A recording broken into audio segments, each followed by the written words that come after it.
Everyone, CTET trick and tips में आपका फिर से स्वागत है। तो आज मैं आपके लिए सीटेट पास करने की फिर से कुछ टिप्स लेकर के आई हूँ, कुछ ट्रिक लेकर के आई हूँ। वीडियो को आप लास्ट तक अवश्य देखें। तो सबसे पहला पॉइंट है कि आप सीटेट पहली बार में कैसे पास करें।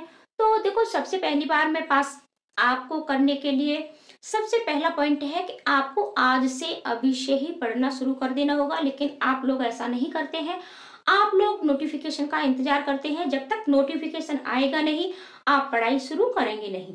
ठीक है, तो सबसे मेन गलती तो आपकी यही हो जाती है, क्योंकि फिर आप हड़बड़ाहट में पढ़ते हैं और हड़बड़ाहट में आपके पास समय कम होता है। तो फिर आप यानी अपने सारे कॉन्सेप्ट क्लियर नहीं कर पाते हैं, अपने सिलेबस के अकॉर्डिंग नहीं पढ़ पाते हैं, सिलेबस पूर्ण नहीं कर पाते हैं और पीवाईक्यू को ज्यादा से ज्यादा प्रैक्टिस नहीं कर पाते हैं। पीवाईक्यू तो आप लगाते हैं, लेकिन एक पीवाईक्यू को सिर्फ एक ही बार लगाते हैं। तो ये कुछ गलतियां हैं। देखो, आपका सीटेट का एग्जाम हर हालत में होगा। ये नहीं है कि अगर अभी तक आपका नोटिफिकेशन नहीं आया है तो सीटेट का एग्जाम नहीं होगा। सीटेट का एग्जाम होगा, आपका अवश्य होगा। और सिर्फ इतना है कि ये पिछले साल आपका 8 मार्च को आ गया था, तो इस बार अभी नहीं आया है। तो इसका मतलब ये नहीं है कि ये नहीं आएगा, ये अवश्य आएगा। और हो सकता है कि ये आपका जुलाई, ठीक है, ये मतलब जुलाई के फर्स्ट वीक में ना हो करके ये आपको लास्ट वीक में देखने को मिल जाए, लास्ट वीक में देखने को मिल जाए, या फिर ये आपका अगस्त में भी हो सकता है। सिर्फ इतना है, 1 महीने का अगर ये इधर मतलब बढ़ रहा है तो उधर भी आपका बढ़ेगा। आपको इससे ज्यादा टाइम नहीं मिलेगा। लेकिन अगर अभी आपको ये टाइम मिल रहा है तो इसका आप सदुपयोग करिएगा। अपनी तैयारी आज से अभी से ही शुरू कर दीजिएगा। अब क्या होता है कि कुछ बच्चे बार बार सीटेट देते हैं लेकिन फिर भी असफल हो जाते हैं। तो ऐसे क्या कारण है, तो उन कारणों पर आज हम चर्चा कर रहे हैं। और आप पहली बार दे रहे हैं फिर भी वीडियो को आप लास्ट तक अवश्य देखना, क्योंकि यही गलतियां कहीं आपसे भी न हो जाए और आपका सीटेट मतलब क्लियर ना हो, आप सीटेट में असफल हो जाए। देखो, लाखों की मात्रा में बच्चे सीटेट में असफल होते हैं और 1 या 2 नंबर से ही बच्चे सीटेट में ज्यादा असफल होते हैं। ठीक है, 1 या 2 नंबर से बहुत ज्यादा बच्चे असफल होते हैं। तो देखो, नोटिफिकेशन की बात कर लेते हैं सबसे पहले।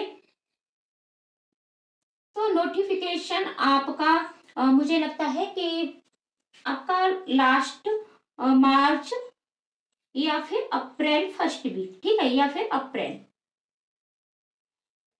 अप्रैल आपका फर्स्ट वीक में ये आपको देखने को अवश्य मिल सकता है। और साथ ही साथ आपके एग्जाम की बात कर लें तो एग्जाम आपका जुलाई, ठीक है, जुलाई या फिर अगस्त में देखने को अवश्य मिलेगा ही मिलेगा। अब बात कर लेते हैं, अब आपके पास समय कितना है। अगर आपके पास अगस्त में होता है तो अगस्त में आप गिन के अपने काउंट करिएगा मंथ। अगर अप्रैल में, अगर अगस्त में होगा तो ये आपका अप्रैल में, और अप्रैल अब क्या है, 10 दिन आपके इसमें रह गए हैं। तो अप्रैल, मई, जून, जुलाई, ठीक है, 4 और अगस्त, 5 महीने मिलेंगे। और इन 5 महीनों में आपको 5, ठीक है, ये 5 आपके मंथ्स हैं और 5 मंथ्स के साथ साथ आपके 5 ही सब्जेक्ट हैं।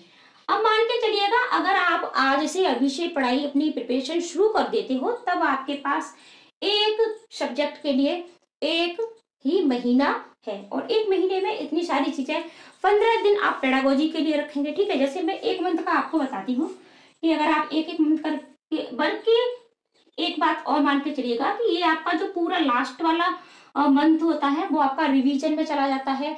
कुछ और भी आपको बहुत सारी चीजें करनी पड़ती है, बीच बीच में कहीं आपको जाना भी पड़ता है।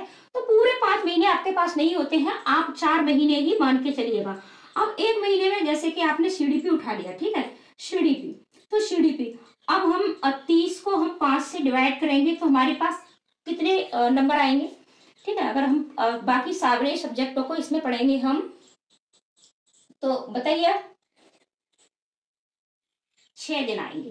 ठीक है, मात्र 6 दिन आपको मिलेंगे। और 6 दिन में आप क्या कर सकते हो, तो आप इसे हटा दीजिएगा। आप पूरे इन 30 दिनों को एक सब्जेक्ट के लिए रख लीजिएगा। अब एक सब्जेक्ट के लिए आप रखोगे, तो ये थोड़ी सी बात मैं इसलिए आपको बता रही हूँ, अभी मैं ट्रिक भी बताऊंगी कि क्या ट्रिक आपको अपनानी है, कि आपके पास समय कम है। मैं ये सिर्फ आपको अभी बता रही हूँ कि मात्र देखो 30 दिन है, और 30 दिन में अगर आप सीडीपी भी पढ़ते हो तो आप 15 दिन रख लीजिए कि आप इसका सिलेबस पूर्ण करोगे। ठीक है, 15 दिन में सिलेबस पूर्ण करोगे और बाकी के आपने 5 दिन, ठीक है, 5 दिन आपने इसके PYQ की प्रैक्टिस कर ली है, सिर्फ CDP के ही।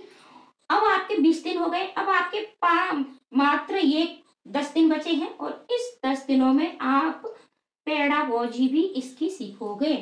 ठीक है, तो इस तरीके से आपको यानी एक मंथ एक सब्जेक्ट के लिए अवश्य ही चाहिए होता है।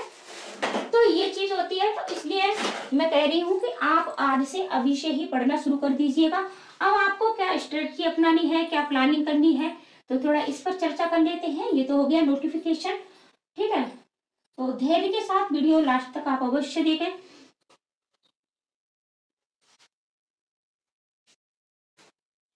तो देखो, सबसे पहले हम बात कर लेते हैं पेपर फर्स्ट की। तो पेपर फर्स्ट की बात कर ले, तो इसमें आपके 5 सब्जेक्ट होते हैं, CDP, मैथ, आपका EVS, और इसके साथ साथ आपकी होती है भाषा, ठीक है, यानी लैंग्वेज, 2, 3, 4, और ये आपकी 2 भाषाएं होती हैं, फर्स्ट और सेकंड, ठीक है, 2।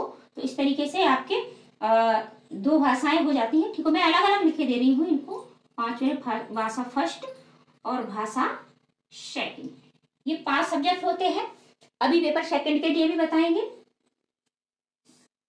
तो अब देखो, CDP के लिए क्या करना है आपको, तो सबसे पहले मैं आपको बता दूं कि ये आपकी जो भाषा है, ठीक है, यहाँ से दोनों से आपके 60 नंबर आपको मिलते हैं, ठीक है, और इन 60 नंबरों में से आप 50 नंबर आसानी से निकल के आ सकते हो।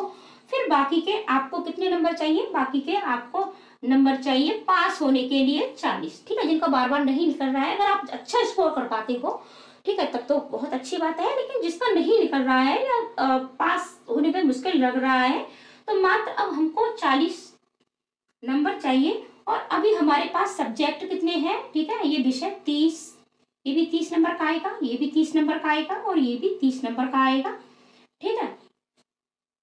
तो क्या आप ये 40 नंबर इन तीनों में से नहीं ला सकते हो, आसानी से लेकर के आ सकते हो आप, ठीक है।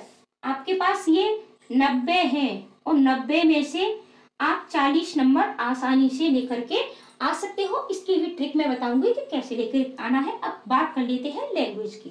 तो लैंग्वेज के लिए आपको क्या करना है, ठीक है, लैंग्वेज के लिए आपको क्या करना है कि लैंग्वेज में आपका पूरा नंबर आए, आपके 50 प्लस तो होने ही होने हैं। तो देखो, सबसे पहले बात करते हैं कि जब भी आप इसका फॉर्म फिल करें, ठीक है, जब भी आप फॉर्म फिल करें, तो इसमें अगर आप हिंदी भाषी हैं, और जो भी मेरी वीडियो देख रहा है, मैं बता दूं कि वो सब हिंदी भाषी है, क्योंकि मैं तो सिर्फ हिंदी में ही पढ़ाती हूँ, हिंदी ही आप अच्छे से समझ पाते हो सकता है कि इंग्लिश आपकी बहुत स्ट्रांग हो, लेकिन पेडागोजी में आप 0 हो जाते हैं, और पोइट्री से आप प्रश्नों को छांटने में 0 हो जाते हैं, पैसेज से प्रश्न छांटने में, ठीक है। तो पेडागोजी जब आपको हिंदी में ही समझ में नहीं आती है, तो इंग्लिश में क्या खाक आएगी, ठीक है।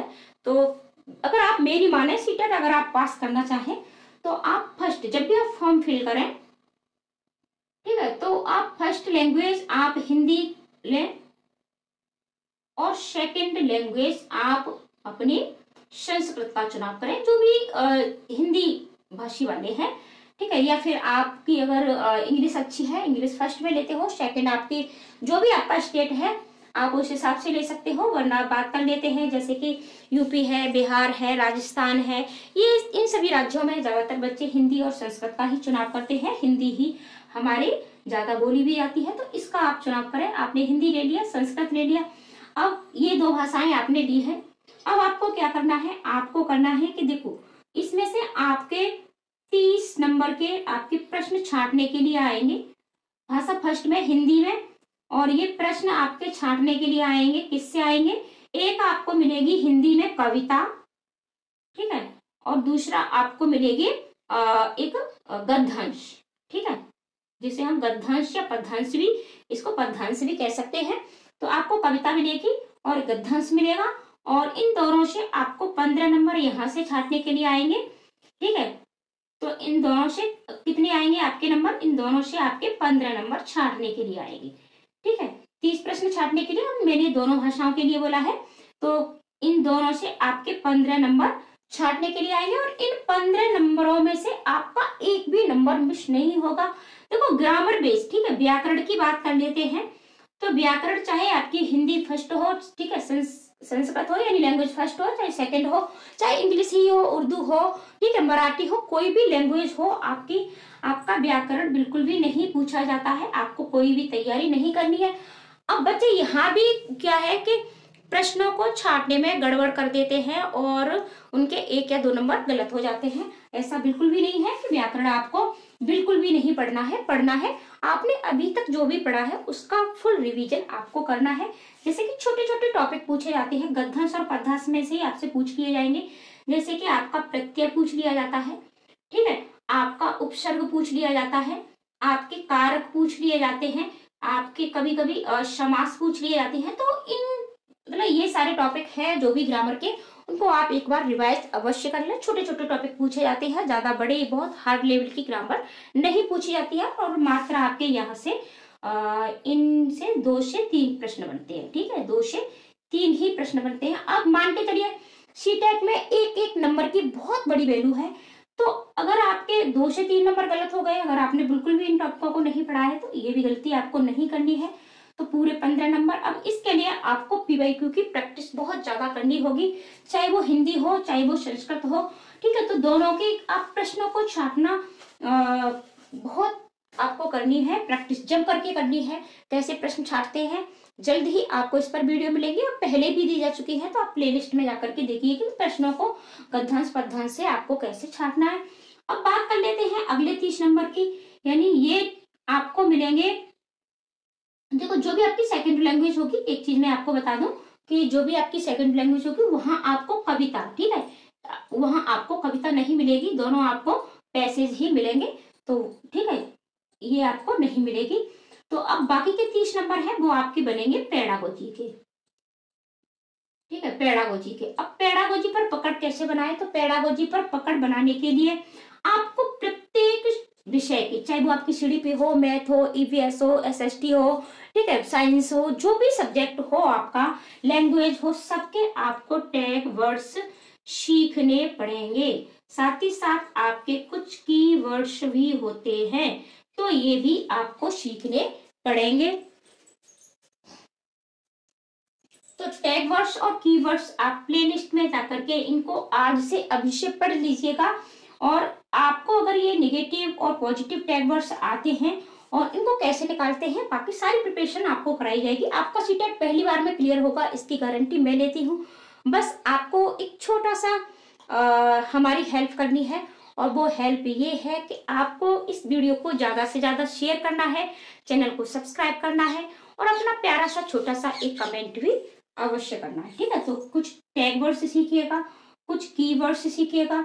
तो टैग वर्ड्स और कीवर्ड्स आप सीख लेते हो तो आपकी पेडागोजी पर पकड़ बन जाती है। साथ ही साथ लैंग्वेज के लिए आपको ठीक है, भाषा के जो महत्वपूर्ण टॉपिक है उनको अवश्य पढ़ लेना है। जैसे कि भाषा क्या है, ठीक है, भाषा क्या है, इसके साथ साथ बच्चे भाषा कैसे सीखते हैं आपको ये पता होना चाहिए। बच्चे भाषा कैसे सीखते हैं, साथ ही साथ जैसे कि आपकी भाषा के कौशल हैं, आपके भाषा के कौशल हैं, लेखन कौशल, ठीक है, पठन कौशल, ये सारे। तो अगर आप 15 नंबर की पेडागोजी, ठीक है, तो पेडागोजी मैं 30 में से आपके लिए पूरे 20 नंबर रखे हैं, मैंने पूरे 30 में से 30 नहीं रखे हैं। तो 20 नंबर आपके पेडागोजी के, 15-15 नंबर की आपकी दोनों में पेडागोजी पूछी जाएगी, दोनों लैंग्वेज में।